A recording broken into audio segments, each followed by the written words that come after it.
Alors, aujourd'hui, de quoi allons-nous parler?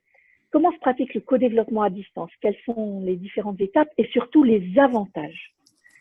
Tout d'abord, en ce qui concerne l'exposé du sujet par le client. Le client a le choix ou pas de voir les consultants.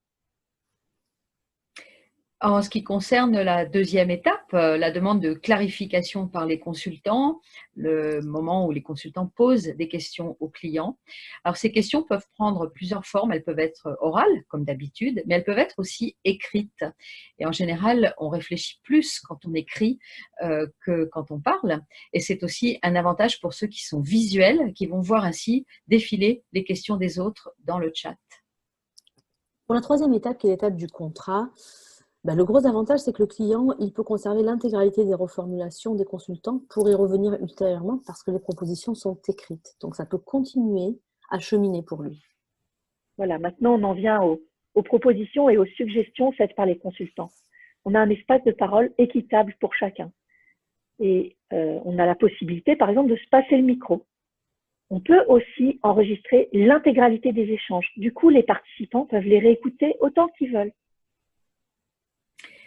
Pour la phase de synthèse et plan d'action du client, qui est suivie de la phase de débriefing et des apprentissages, il y a un apprentissage supplémentaire pour les participants avec l'expérience digitale. On peut mieux s'appuyer sur toutes les fonctionnalités des plateformes, le chat, les messages privés, la constitution de sous-groupes, on peut couper la vidéo, remettre la vidéo. C'est vraiment une opportunité de communication différente pour les participants qui capitalisent ainsi sur l'apprentissage du digital.